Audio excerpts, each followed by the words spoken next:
Hari ini kita akan masuk ke tajuk 9.6, itu Malaysia dalam pertubuhan negara-negara Asia Tenggara ataupun ASEAN. Okey, kalau anda ada buku teks, anda bolehlah rujuk muka surat 210. Okey, 210 buku teks. Okey, kalau ada anda boleh rujuk di situ.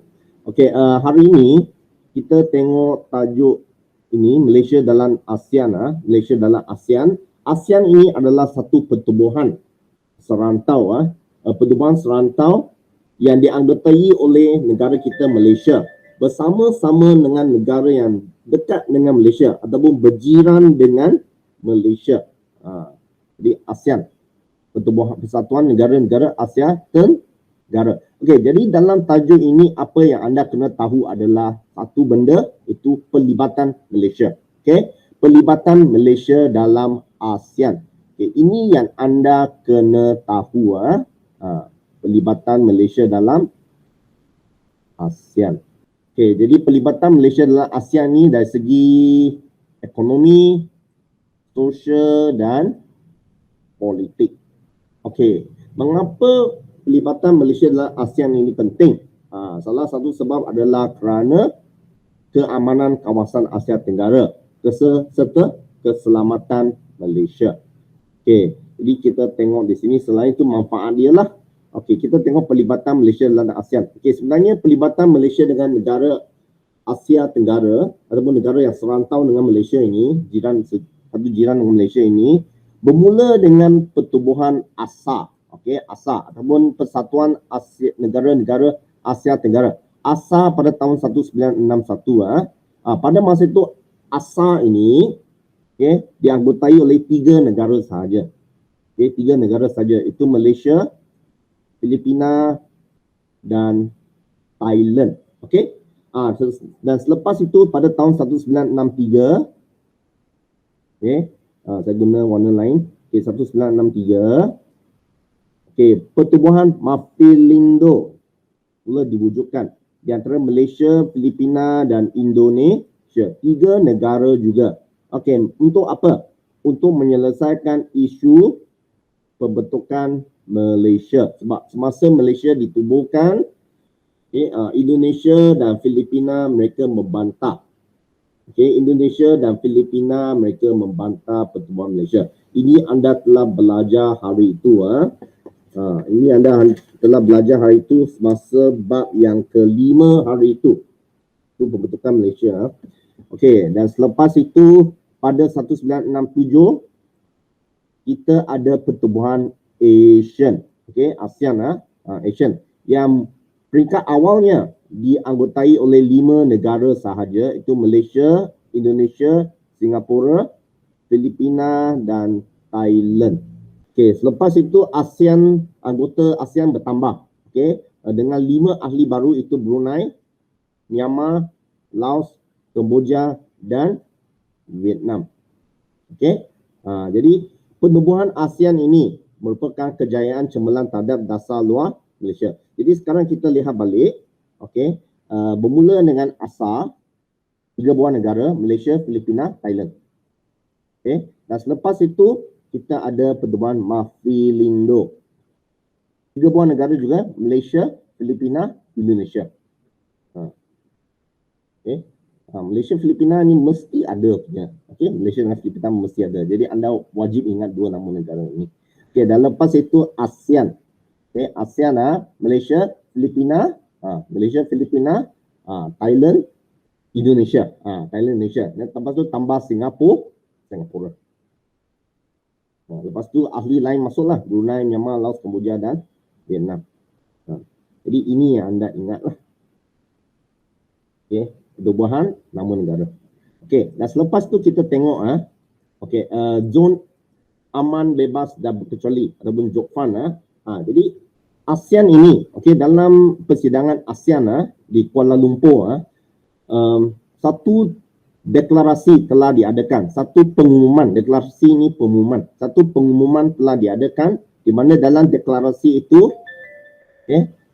ASEAN ini telah mengisytiharkan Asia Tenggara sebagai zon ZOFAN, zon ZOFAN. Itu dalam bahasa Melayu, zon aman, bebas dan berkecuali. Okay, ZOFAN. Zon aman, bebas dan berkecuali. Zone of Peace, Freedom and Neutrality. Ini ASEAN pada tahun 1997. Jadi dalam konsep ZOFAN ini, Asia Tenggara adalah sebuah kawasan yang berkecuali dan tidak bersekongkol dengan mana-mana pihak komunis ataupun pihak barat ataupun kapitalis. Okay, barat pada masa itu digelar sebagai kapitalis. Okay. Jadi ini selaras dengan dasar luar Malaysia. Sebab pada masa itu Malaysia menjalinkan hubungan dengan China. Okay, dengan China. Jadi dasar luar Malaysia ini selaras dengan konsep ZOFAN ASEAN ini. Jadi Malaysia menjadikan ASEAN sebagai platform penting, okay, pelantar yang penting untuk mengisytiharkan perubahan dasar luar negara pada peringkat serantau dan global, serta dan pada masa yang sama mendapat pengiktirafan daripada kuasa besar seperti Amerika Syarikat, Rusia dengan China. Jadi Malaysia ini dia menjadikan ASEAN sebagai platform, okay, tempat untuk mengisytiharkan perubahan dasar luar negaranya. Okay, itu dasar berkecuali. Okay, supaya mendapat pengiktirafan kuasa besar, dan ini untuk keselamatan negara kita dan keselamatan rantau Asia Tenggara ini. Okay, konsep ZOFAN dia setulis penerangan di sini, dia tak bersekongkol, tidak bersekongkol dengan kuasa besar. Okay, kuasa mana-mana kuasa lah. Mengapa berlaku macam ini? Sebab pada masa itu berlaku perang dingin. Berlaku perang dingin, di mana pada masa itu dalam perang dingin, negara-negara barat yang menggelarkan diri mereka sebagai kapitalis, negara-negara barat ataupun kapitalis ini adalah seperti Amerika Syarikat, Britain, Perancis. Okey, jadi negara-negara barat ini mereka tidak sehaluan dengan negara-negara komunis. Okay. Negara-negara komunis ini ataupun blok komunis adalah seperti negara Rusia, China, Cuba. Jadi ini adalah negara-negara blok komunis. Jadi pada masa itu kedua-dua blok komunis dan blok kapitalis ini mereka tidak bersaluan sebab ideologi berbeza, fahaman berbeza, okay, fahaman politik berbeza. Tetapi mereka tidak berperang. Okay. Cuma mereka menunjukkan tanda-tanda nak berperang, okey, tapi tak berperang. Okay, jadi kadang ini dipanggil sebagai perang dingin. Jadi pada masa itu untuk menjaga keselamatan rantau ini dan keselamatan Malaysia, okay, negara kita mengamalkan dasar berkecuali. Okay, berkawan dengan sesiapa sahaja, barat ataupun komunis. Okay, contohnya dengan China. Okay, begitu juga dengan Asia Tenggara melalui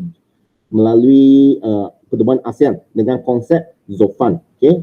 Okay, lepas itu kita tengok ini isu yang kedua adalah satu isu adalah penyelesaian konflik serantau. Okay, konflik serantau. Pada masa itu di sekitar 1970-an berlaku konflik serantau di kawasan mana? Indochina. Yang kita belajar pada pelajaran yang lepas di Indochina, apa yang berlaku? Okay, di mana? Di Vietnam dan Kemboja. Ini Indochina. Okay. Sebab dia mengapa berlaku isu ini? Sebab perang saudara. Okay, perang saudara, ancaman komunis serta pelarian. Okay, dan ini menjejaskan kestabilan rantau Asia Tenggara ini. Okay, jadi konflik di Vietnam berlaku dan Kemboja konflik. Okay, jadi ini berkaitan tentang apa yang saya katakan tadi, ancaman komunis, okay, ancaman komunis, pelarian. Okay, ancaman komunis ini dialah perang saudara lah. Pada masa itu komunis dia sedang meloskan kuasa. Okey, dan pada masa yang sama berlaku juga campur tangan pihak barat. Contohnya Amerika Syarikat. Okey, mereka juga campur tangan.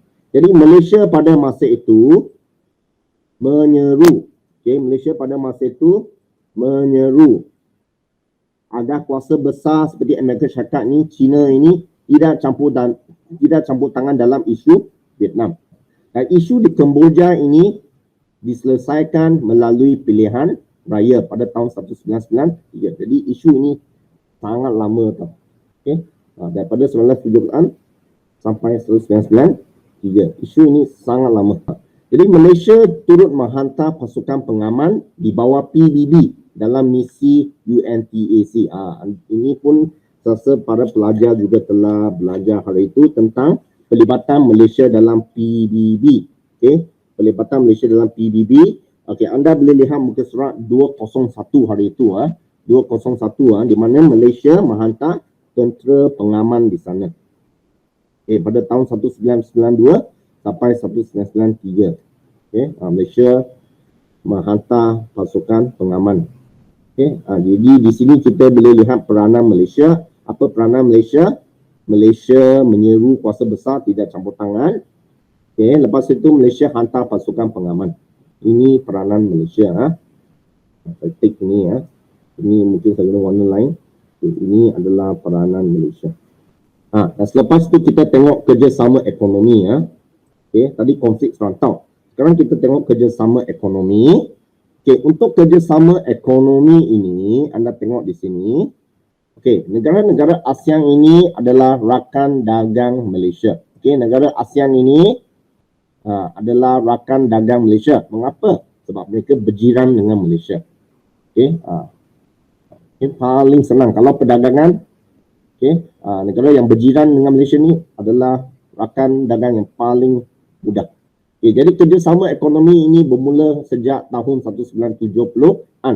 Jadi dalam kerjasama ekonomi ini bukan saja melibatkan perdagangan, dia juga melibatkan beberapa projek perindustrian.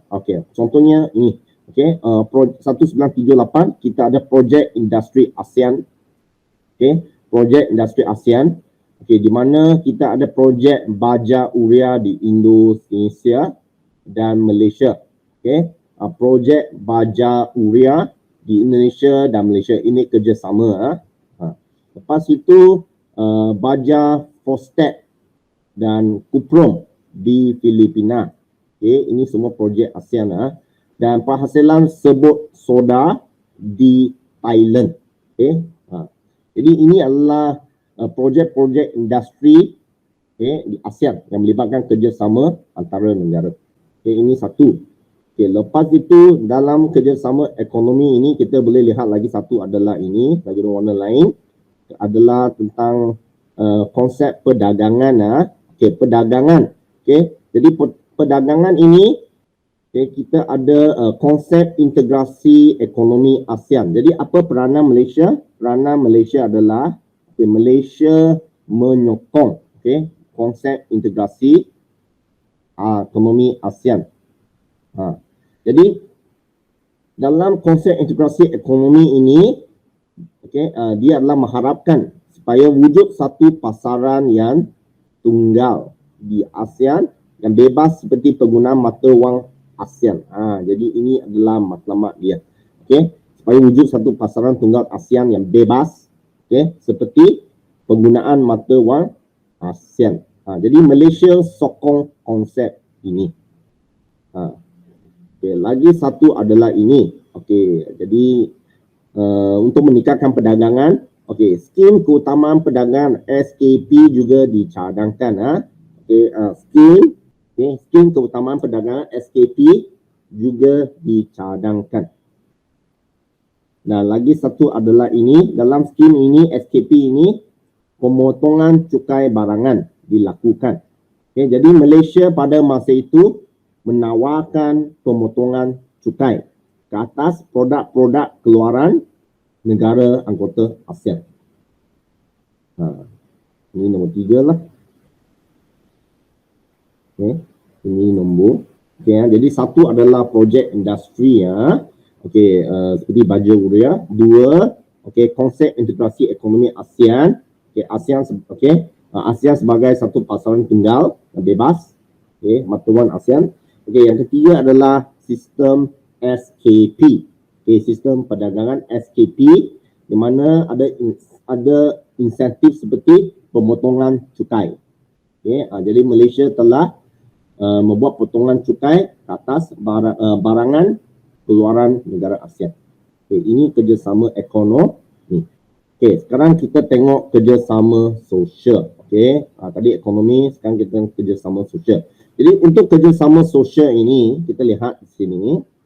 Okay, kerjasama sosial ini kita lihat. Okay, jadi Malaysia melakukan kerjasama sosial dalam pertubuhan CMO. CMO ini adalah South Asian Minister of Education Organization. Okay, dalam pertubuhan Menteri-Menteri Pendidikan Asia Tenggara. Kata singkat dia SEAMEO. Okay, CMO. Okay. Jadi dalam kerjasama sosial ini, okay, kita ada kerjasama dalam bidang pendidikan kan. Semua ni tentang pendidikan. Okay, pertukaran pelajar. Okay, pada masa yang sama kita ada penubuhan pusat serantau. Okay, pusat serantau pendidikan seperti penubuhan RESCAM. Okay, di Pulau Pinang. Okay, di Pulau Pinang. RESCAM itu pusat serantau pendidikan untuk sains dan matematik di Pulau Pinang. Jadi sini adalah kerjasama dalam bidang pendidikan. Ini kerjasama dalam pendidikan. Okay, jadi saya letak sini sebagai satu pendidikan. Okay, lepas itu kita ada kerjasama dari segi budaya. Okay, dari segi budaya, okay, kebudayaan. Okay, jadi kebudayaan ini kita boleh lihat dengan program-program seperti festival kebudayaan. Okay, contohnya pertandingan menyanyi. Okay, dulu kita ada satu pertandingan menyanyi tau. Okay, yang disertai oleh negara-negara dari ASEAN lah. Pertandingan menyanyi. Okay. Selain itu kita juga ada kesenian. Okay. Aktiviti kesenian melalui dalam satulah penubuhan tabung kebudayaan ASEAN. Okay. Tabung kebudayaan ASEAN. Ini dari segi kebudayaan. Sebab Asia Tenggara ini, mereka ni rumpun mereka ni hampir sama. Okay. Dan menggunakan bahasa yang yang hampir sama juga. Okay. Setengah bahasa-bahasa yang digunakan di Asia Tenggara ini ada persamaan dari segi perkataan-perkataan yang digunakan. Walaupun Filipina dia guna bahasa Tagalog, Malaysia guna bahasa Melayu, tapi setengah istilah itu ada persamaan dia. Okay. Dan kita dengan Indonesia bahasa, okay, kita dua negara ini kita menggunakan bahasa Melayu. Jadi ada banyak persamaan rumpun. Okay, dan budaya. Oleh itu perlu ada kerja sama. Okay, jadi selepas itu kita tengok kerjasama dari segi sukan. Ini sukan. Okay, sukan ini kita boleh lihat dari segi sukan C. Okay, sukan C. Okay, sukan C ini adalah satu sukan yang melibatkan okay, negara-negara yang menganggotai ASEAN. Negara-negara di Asia Tenggara, sukan C, dia macam sukan Olimpik. Negara-negara di seluruh dunia. Kalau Commonwealth, sukan Commonwealth, negara-negara yang merupakan bekas tanah jajahan Britain. Itu Commonwealth. Jadi sukan C ini adalah sukan yang disertai oleh negara-negara di Asia Tenggara ataupun ASEAN, termasuk Malaysia. Jadi sukan C ini dilaksanakan untuk menjalin kerjasama dalam sukan. Jadi kita ada pertandingan sukan lah. Okay. Jadi negara kita pernah menjadi tuan rumah sukan C beberapa kali beberapa kali. Okay. Jadi boleh lihat. Okay. Jadi secara sebelum kita tamat, sebelum saya buat rumusan, okay, kita tengok tentang logo ASEAN ini Okay, logo ASEAN ini. Okay, logo ASEAN ini dia ada 10 tangkai padi. Okay, ini 10 tangkai padi dia. Okay, 10 tangkai padi dia. Okay, jadi 10 tangkai padi ini dia melambangkan impian pengasasan ASEAN. Okay, impian pengasasan ASEAN. Cita-cita pengasasan ASEAN itu 10 buah negara. 10 buah negara. Ya, tadi ada 5 kan, 10 buah negara. Okay, negara apa? Kita lihat balik. Okay, Malaysia, Indonesia, Singapura, Filipina, Thailand, 5. Lepas tu Brunei, Myanmar, Laos, Kemboja, Vietnam, 5, 10. Okay, 10 buah negara yang diikat oleh semangat persahabatan dan perpaduan. Okay, jadi Apa maksud 10 tangkai? 10 tangkai ini adalah 10 buah negara yang diikat dengan semangat persahabatan dan perpaduan. Jadi apa moto ASEAN? Okay, jadi moto ASEAN adalah keamanan, kestabilan, kegigihan, kedinamikan, kesucian dan kemakmuran. Okay. Boleh? Okay. Jadi anda tengok rumusan dia, rumusan hari ini kita tengok. Okay, jadi rumusan hari ini kita tengok sini ya. Okay, jadi Malaysia adalah antara pelopor penubuhan ASEAN. Okay, Malaysia ini adalah pelopor penubuhan ASEAN. Okay, sejak asal Mafilindo, Malaysia terlibat dalam segala penubuhan ASEAN. Okay, Asia Tenggara. Jadi Malaysia adalah pelopor. Okay, lepas tu kita tengok sini. ASEAN berjaya membuktikan kejayaannya dalam pelbagai bidang dan dihormati oleh pihak luar sebagai sebuah organisasi yang sangat penting di rantau ASEAN Tenggara. Di ASEAN ini dia membuktikan apa? Kejayaannya dan dihormati oleh pihak luar. Okay, sebagai sebuah organisasi yang sangat penting. Jadi Malaysia turut terlibat dalam menjadikan ASEAN ini berjaya dan dihormati oleh pihak luar. Ini pun peranan Malaysia juga. Okay, lepas itu anda tengok, okay, jadi pelibatan Malaysia yang aktif ini menunjukkan semangat persahabatan. Okay, menunjukkan semangat persahabatan rantau yang semakin kukuh. Jadi pelibatan Malaysia ini dalam ASEAN, okay, menunjukkan semangat persahabatan yang kukuh. Kita berpegang kepada prinsip ASEAN ini ya. Jadi ini sangat penting untuk kemakmuran dan kemajuan negara. Jadi ini adalah rumusan dia. Ia penting untuk kemajuan dan kemakmuran negara. Okay. Ini anda boleh letak sebagai inference.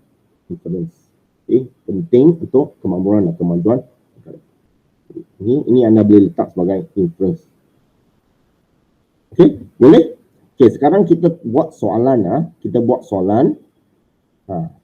Kita guna modul ini ya. Okay, kita buat satu soalan ini.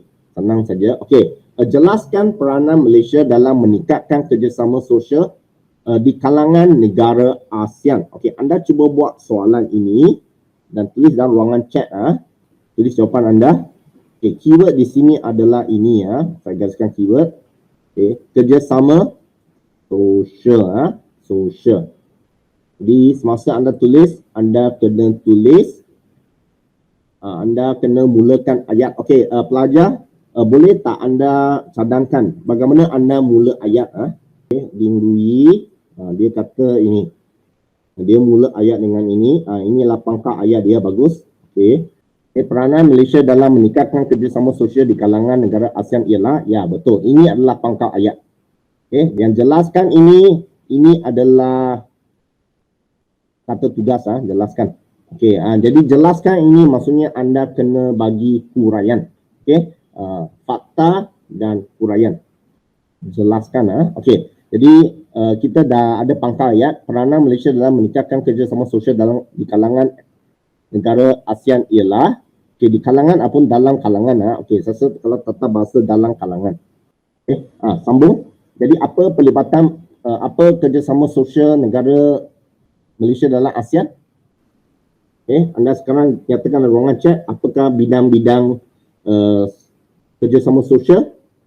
Okey, Birui kata satu, pendidikan, betul. Okey, sukan, kita ada bidang sukan. Okey, Tiang Uci kata sukan. Kita ada pendidikan, kita ada sukan. Okey, ya, kebudayaan, betul pelajar. Kita ada 3, pendidikan, sukan, kebudayaan. Jadi kalau anda tulis 3 ini, pendidikan, sukan, kebudayaan ini, anda pun sudah dapat 3 markah tau. Okey, pendidikan, sukan, kebudayaan. Okey, dan 3 markah kan. Tapi soalan ini dia perlu berapa markah? 6 markah. Jadi apa yang anda kena buat sekarang adalah anda kena huraikan. Pendidikan anda huraikan. Okay, kalau ada contoh, bagi contoh, huraikan. Lepas tu sukan anda huraikan juga. Kebudayaan anda huraikan juga. Okey, jadi bila anda anda bagi satu huraian pun okey. Okey, kalau anda huraikan ini pun dah 3 markah juga. Jadi 3 tambah 3, 6 markah. Jadi sekarang kita sama-sama buat. Okey, jadi anda kata pendidikan, ialah pendidikan. Jadi peranan Malaysia dalam meningkatkan kerjasama sosial dalam kalangan negara ASEAN ialah melalui pendidikan. Okey, ialah pendidikan. Okey, anda terangkan sekarang. Okey, pendidikan satu markah. Okey, jadi anda serangkan. Okey, Reskam di Pulau Pinang. Okey, Dewi kata penubuhan Reskam di Pulau Pinang. Okey, bagus. Okey, kita lihat di sini. Okey, seperti okey, seperti ini dah bagi contoh. Okey, tapi tak apa. Penubuhan penubuhan Reskam di Pulau Pinang. Ini jawapan Binggungi. Okey, Reskam ini dalam bidang apa? Ui, anda boleh terangkan tak? Reskam ini dia dalam bidang apa? Ya, betul. Sains dan matematik. Okey, jadi Binggungi kata sains dan matematik. Okey, bagus. Anda cuba huraikan. Huraikan. Okey, sains dan matematik. Dalam apa? Bidang sains dan matematik. Okey, jadi anda dah dapat markah Reskam. Okey, pada masa yang sama anda juga dapat markah dalam sains dan matematik. Okey, jadi kita dah dapat markah dari segi pendidikan. Okey, apa kata sekarang kita lihat yang kedua pula, sukan. Okey, jadi untuk yang kedua, bagaimana anda tulis perkataan yang kedua ini? Okey, bagus. Okey, Tang Yongqi dia kata untuk tulis isi yang kedua dia bagi ini. Okay, peranan yang seterusnya ialah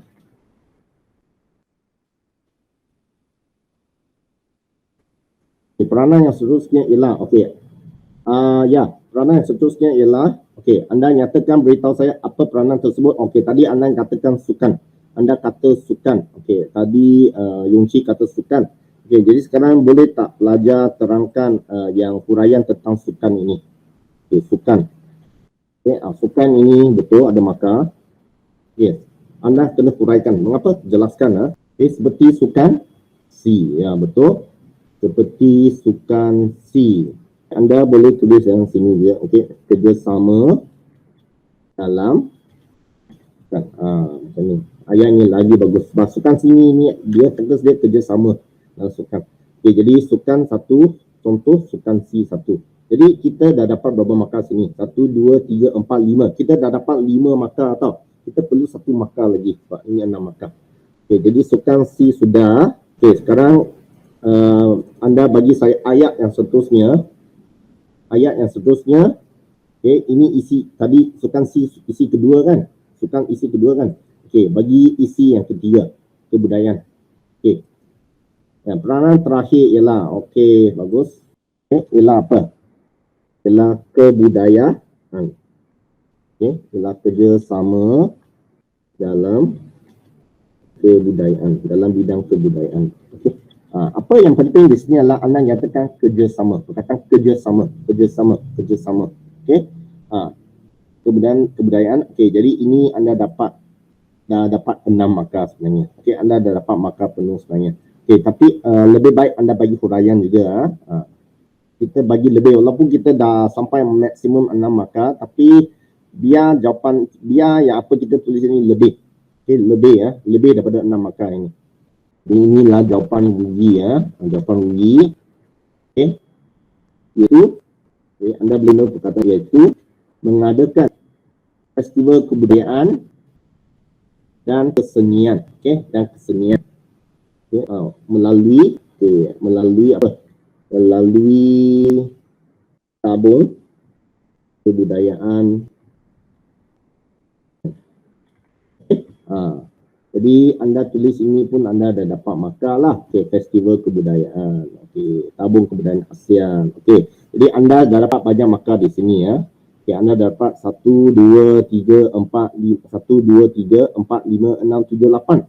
Anda dah dapat 8 markah di sini. Okey, 8 markah. Okey, markah maksimum adalah 6 markah. Okey. Jadi biar kita bagi jawapan yang lebih. Jangan bagi jawapan yang ngam-ngam ataupun kurang. Biar lebih. Okey. Okey, anda beritahu saya apa jawapan dia. Okey, Yong Chi, C, Louis, C. Okey, Tiwa pun kata C. Okey. Ya, jawapan dia adalah C ya. Jadi Maflindo ini dia adalah tentang penubuhan Malay. Okey, anda beritahu saya apa itu X. Apa itu X? Okey. X Maflindo ASEAN. Ini adalah penubuhan di Asia Tenggara. Dia bermula dengan pertubuhan apa dulu? Lepas tu baru Maflindo, lepas tu akhirnya baru ASEAN. Okey, ya, ASA, ya betul. Jawapan dia adalah ASA. Boleh tak anda beritahu saya negara yang terlibat dalam ASA ini? Okey, ASA ni Thailand. Okey, Thailand lagi. Thailand. Malaysia. Okey, lagi. Filipina. Okey, bagus. Okey, lepas tu Maflindo negara mana? Okey, anda nyatakan kepada saya Maflindo negara mana? Okey, Malaysia. Okey, Malaysia. Lagi, okey. Indonesia dan Filipina. Okey, kita ada Filipina. Lepas tu kita ada Indonesia. Okay, ya. Jadi kalau anda lihat di sini okey, Malaysia dengan Filipina ini mesti ada. Okey. Jadi kita tengok ASEAN sekarang. Anda beritahu saya 5 negara yang terawal di ASEAN. 5 negara. Okay, Malaysia, ya. Malaysia. Lagi Singapura. Ya, okey, kita ada Singapura. Okey, lagi Indonesia. Okey, lagi Filipina. Ya, betul. Lagi Thailand. Ya. Okay, Thailand. Jadi ini adalah 5 negara yang terawal. Okey, jadi kalau anda tengok di sini ada persamaan sekali lagi ya. Okey, kita ada Malaysia dengan Filipina. Okey, lepas itu yang Thailand ini dan Malaysia ini pun dia masuk. Thailand dengan Indonesia pun masuk. Okey. Dan kita tambah satu negara itu Singapura. Okey, jadi ini adalah 5 buah negara yang paling awal yang menyertai ASEAN. Okey, jadi kalau ada soalan yang tanya tentang nama negara yang menyertai ASA, Maflindo, ASEAN. Biasanya dalam soalan struktur biasanya dia akan minta anda tulis 2 ataupun 3. Jadi jawapan yang anda patut tulis adalah Malaysia, lagi satu Filipina. Okey, sebab ketiga-tiga pertemuan ini Malaysia, Filipina mesti ada. Okey, ini wajib ingat. Okey, lepas 5 buah negara ini kita ada tambahan 5 negara baru. Okey, anda nyatakan apakah tambahan 5 negara yang baru itu? Selain daripada Singapura, Malaysia, Filipina, Indonesia, Thailand. Okey, tulis dalam ruangan chat apa 5 buah negara. Okey, apa 5 buah negara? Okey, Brunei, Myanmar. Okey, lagi Laos. Okey, Kemboja dan Vietnam. Kita ada 5 buah tambahan 5 buah negara. Jadi itu saja pada hari ini. Sekian, terima kasih.